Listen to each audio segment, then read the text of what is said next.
Here we go. Welcome back to the channel. Don't forget to hit like, subscribe button, tell a friend. Here we have another crazy story. Ali Zopound. He's fresh out of jail. You know, he said he did about 19 years behind the bars. He said he started a Zopound gang. A lot of individuals say, you know what? No, he didn't. But let's get into the story. About these, 100 miles south of Florida, Haiti is an extremely prideful country, proud of their rebellion and overtaking the French rule. But unfortunately, Haiti has had its fair share of problems as well. In fact, it's been the poorest country. As we all know, Haiti is a poor country.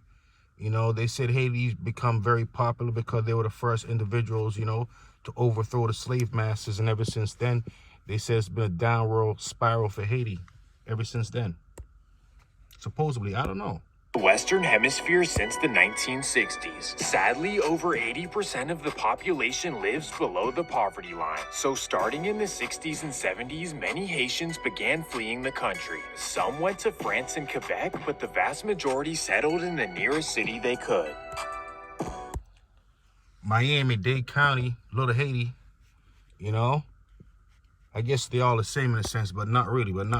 Welcome to Miami, Florida, the biggest hotspot for Haitians. Dade County welcomed over 200,000 Haitian immigrants by the 1980s, but two areas in particular had the largest population. First, you have Lemon City, which is now known as Little Haiti, and second is Carroll City, located...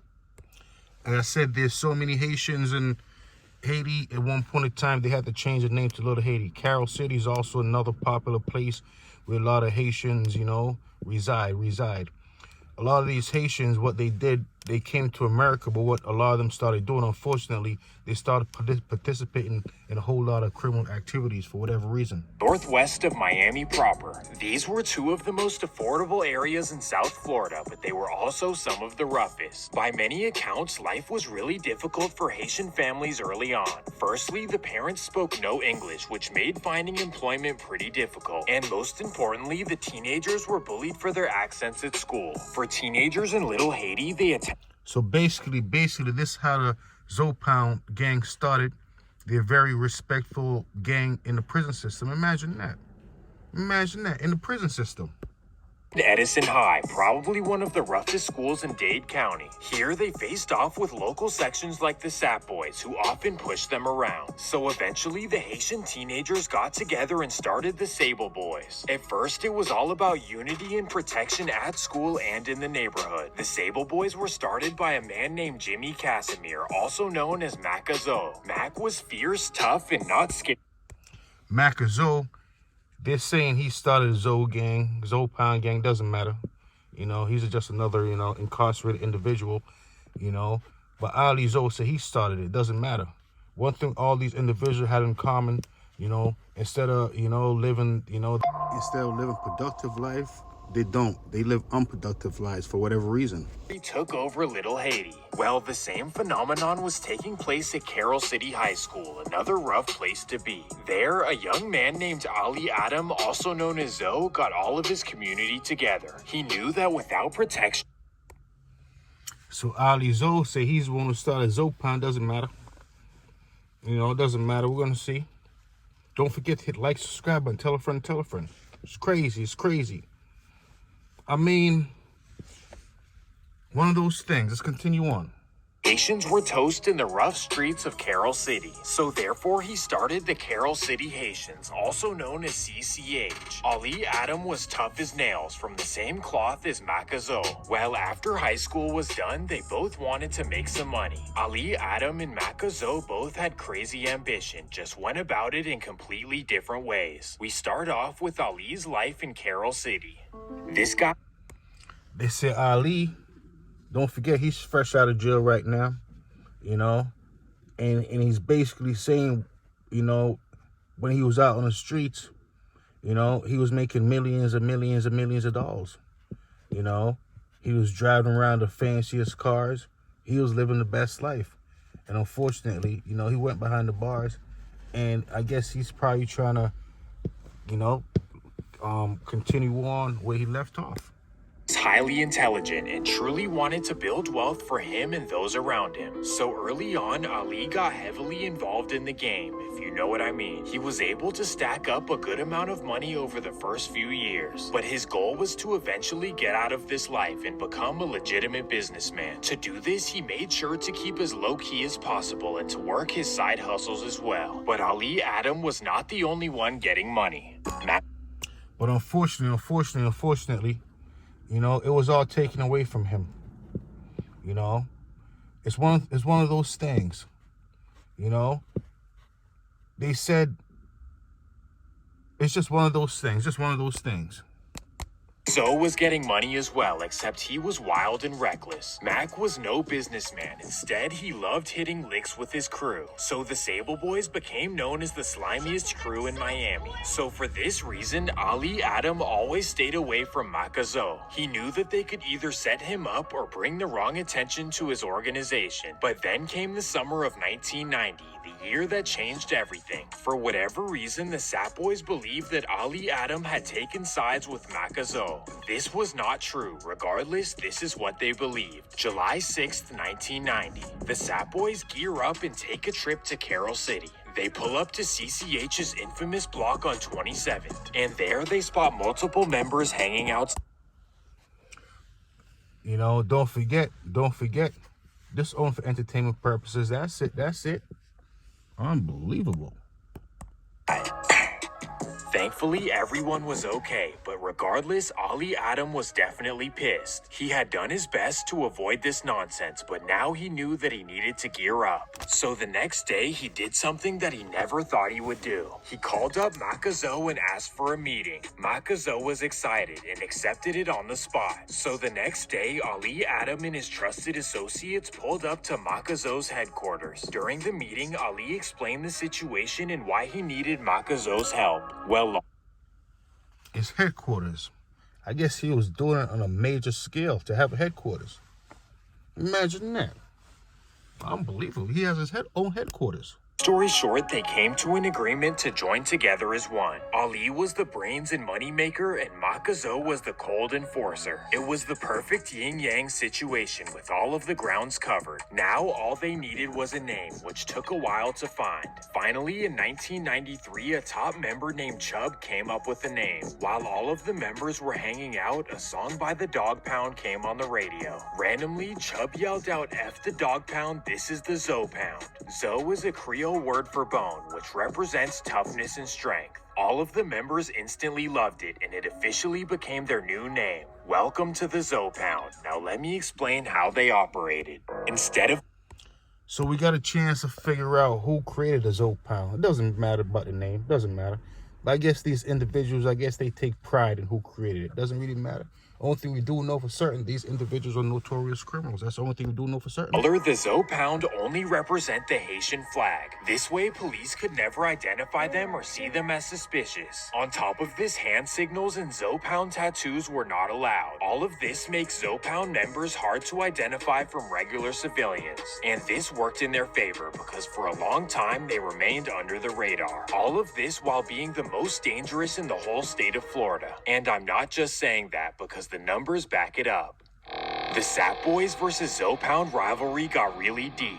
Between May of 1995 and August of 1996, Miami police believe the Zoe Pound claimed the lives of 40 Sap Boys members. And on August 5th of 1995... Wow, that's a lot. 40 members. That's a whole lot. Whole lot of members. I have to admit, I told you, these individuals are just criminals, just like most other gang members, believe it or not.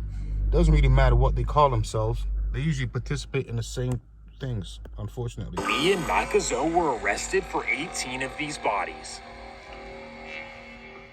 However, after lack of evidence, the charges were dropped. The Sap Boys were never heard of after 1996, so the Zoe Pound would move on to their next chapter. After Ali and Maca Zoe no longer needed each other, they kind of went their separate ways. So let's start off with Maca Zoe. Mac had no interest in spending money to make money. Instead, he wanted to go from 0 to $1 million, pretty much taking for free and selling for whatever. But Mac was no... Imagine that. That's how he wanted to live his life. Basically, he wanted to rob the big drug dealers and just, you know, make money that way. What a life to live. You can't trust anybody.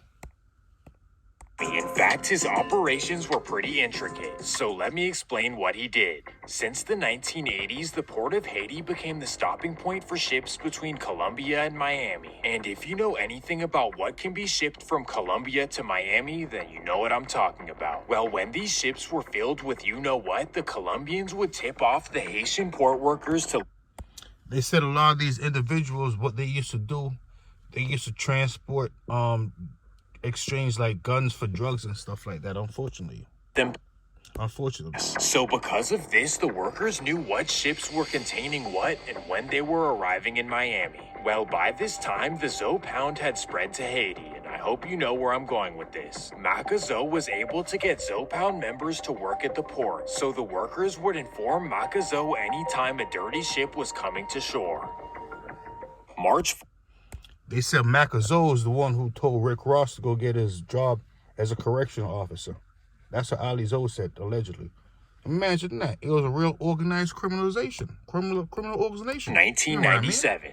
Makazo gets a call from a Zo pound member in Haiti who brings him big news. A large cargo ship called the Larche Dende will arrive in Miami tomorrow night, and the ship contains over $6 million worth of you-know-what. Makazo gets excited and immediately calls up 4 fellow members. Together, they spend the night drawing up a game plan of how they'll jack the ship. To clear the way, they made sure to pay off the guard on duty at the Miami port. The next day, March 5th, 1997, 11 p.m., the Larche Dende approaches the port and the Zo pound members are ready to pounce. As soon as it docks, the 5 members run onto the ship. Have to admit, these are bold individuals. These are very bold individuals. Imagine that. They literally go out of their way to make that money. They direct all of the crew members to the cabin and tie them up. Then Makazo tells them to direct him to the hidden goods. While all of this is happening, one man is unaccounted for. This would be the captain of the ship, who Makazo completely forgot about. The captain jumps off the ship and swims to the shore. He then alerts Miami police to what's going down. 1 a.m. 20 police cars arrive and surround the ship. Makazo and his 4 members surrender and are taken in. This is it. Major federal charges are on the way. Or maybe not. Because the Larche Dende didn't want to be investigated, they told police that it was all a misunderstanding. Makazo and his crew were instantly released and the Larche Dende was never investigated. Because he got a... Unbelievable. He's very fortunate, as you can see. Unbelievable. With this, Makazo wanted to try again. July 13th, 1997. Makazo gets another call from the port of Haiti. A major ship called the Vanderpool Express is on its way to the port of Miami. It comes in the same night as the call, so Makazo has no time to plan. And sadly, this would lead to a disaster. On the morning of July 14th, 1997, 4 Vanderpool Express crew members lost their lives. Uh-oh.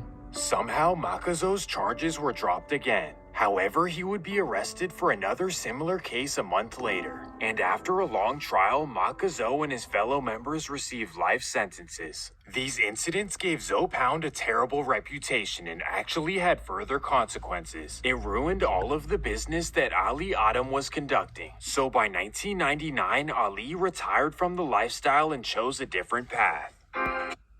As you can see, most of these individuals, story of most of them, you know, do the crime, go to jail for life.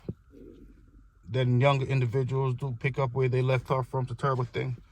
But in case you guys are wondering where the Zo Pound name came from, hopefully you was able, you know, to get a better understanding of what happened or how it came about. Used his leftover cash to buy businesses all over the Miami area. This included a Subway in Miami Lakes and an entire strip mall in Miami Gardens. In fact, the FBI estimates that his net worth was $11 million, which was a lot of money in 1999. But this lifestyle was slow and honestly boring for Ali. It simply couldn't compare to the excitement of being a Zo Pound leader. So that's when Ali Adam came up with his new master plan. He launched the House of Fire, Miami's newest record label. At the time, New Orleans had Cash Money, Houston had... Either way, they say crime don't pay, but I see them do it though. So it's fair to say Ali Zo did not come up with the name Zopound. You know, but it doesn't really matter to me either way. You know, don't forget to hit like, subscribe button. But I see them do it. I see them do it though. Unbelievable.